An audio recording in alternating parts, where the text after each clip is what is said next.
相遇在人海，聚散在重逢之外。我的第一任对象呢是个网友，是我大一暑假期间去重庆旅游认识的。其实一开始他跟我打招呼的时候，我是不太感兴趣的。但为什么最后还是选择见面呢？是因为他聊天中透露的那种极度的真诚和极致的小心翼翼，你能从他给你发的信息中感受到他的那种字句斟酌，然后就成功见面了。我见到他的第一眼呢，脑子里的第一个想法就是这个人怎么这么不会拍照。就是他本人其实很好看，很健康的肤色，很健康的体格，但他给我拍的那种照片啊，就是前置摄像头怼脸拍。后面那几天我们就顺其自然的住在一起，我们的民宿在一个古镇背后的半山腰上。那段时间重庆正在下小雨，我们每天一起穿过大街小巷，走在那个古镇有青苔的石板路上，聊家庭，聊人生，聊理想。那个时候真的是天时地利人和啊，我感觉周围的所有的一切都在帮助我们在一起。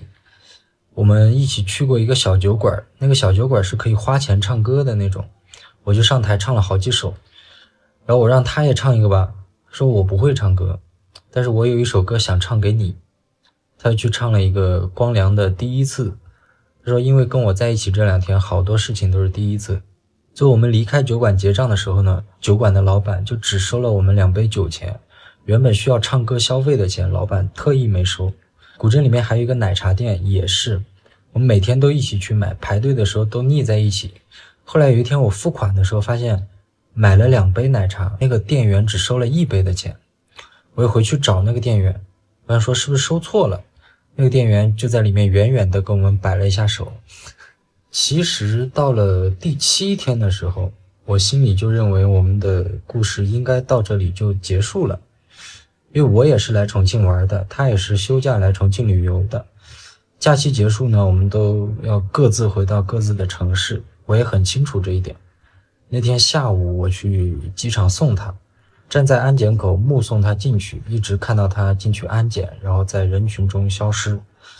我默默地回到了当时的住处，当时是借宿在重庆的亲戚家里。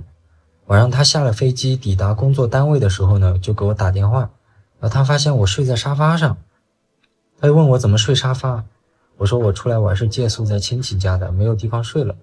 他就非常严厉的要求我回到我们之前住的那个民宿里去住，说睡沙发不好，但是我还是没去。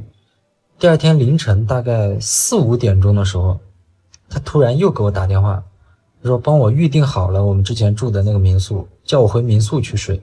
我4、5点钟太困了，我哪儿起得来，我挂了电话我就接着睡了。睡了一会儿他又打电话过来，说你去民宿的床上舒舒服服的睡不行吗？不要在沙发上睡吗？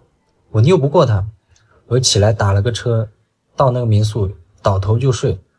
没睡几个小时，他电话又来了，他说给我点了奶茶，叫我下楼去拿。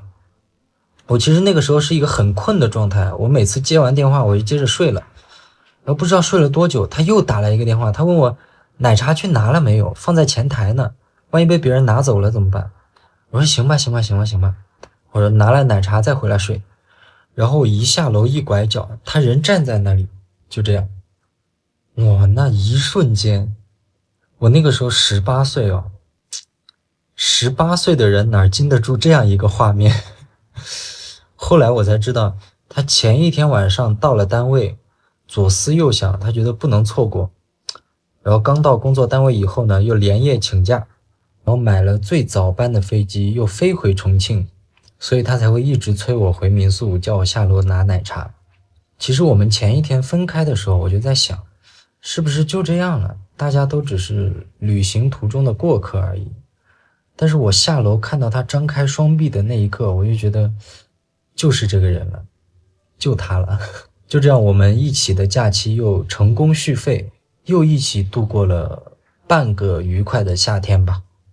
我回了老家，他又想了办法，说反正暑假还有很长时间，要不我直接去他工作的城市呢？然后就赶紧买了票，又去了。我们的时光就这样再一次续费。我去到了他的城市呢，他上班，我就待在家，晚上就一起去健身啊、吃饭啊。我那个时候很瘦，比现在还恐怖，那个时候是皮包骨，完全没有健身运动。最开始健身就是他教的我。我其实很纳闷，像他那种6块腹肌、常年运动、事业又稳定的人，怎么看得上我这个什么也没有的学生仔？我就经常问他，你喜欢我什么呢？他每次都答不出个所以然，但是他就是喜欢。在他工作的城市呢，就是柴米油盐。我们会为了谁去洗碗而打赌，我们会为了先晾衣服还是先看电视而争吵。他会在出门游玩之前，在背包里塞满饮料，塞满水果。我也总是唠叨他，塞这么多东西，出门背都背不动。往后的2年里面，我们就两地往返。他经常来我学校附近，我放长假也都去他的城市。他工作的同事呢，我都快认识完了。有时候我放暑假去晚了，他同事还会问他说：“哎，放暑假了，你那个弟弟怎么还没来？”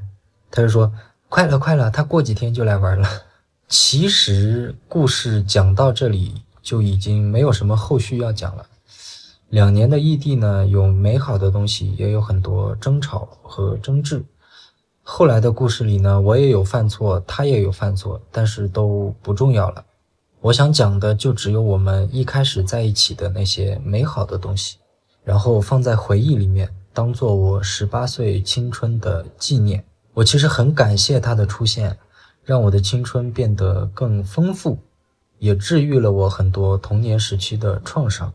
但是放心，过去的都过去。分手后的很多年里呢，我们也回到了普通朋友的状态，再到后来慢慢失联。但我其实并不可惜这一段感情没有走到最后，因为过程中的风景我已经感受到了，至于结果就随他去吧。最后的最后呢，是我在我们分手很久之后的某一天，偶然翻到了他在热恋期写给我的手写信，有感而发写了一条朋友圈，我想用作这一期视频的结尾。嘿，意不意外？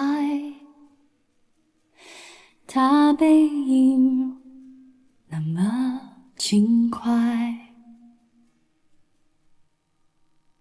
嘿，要明白，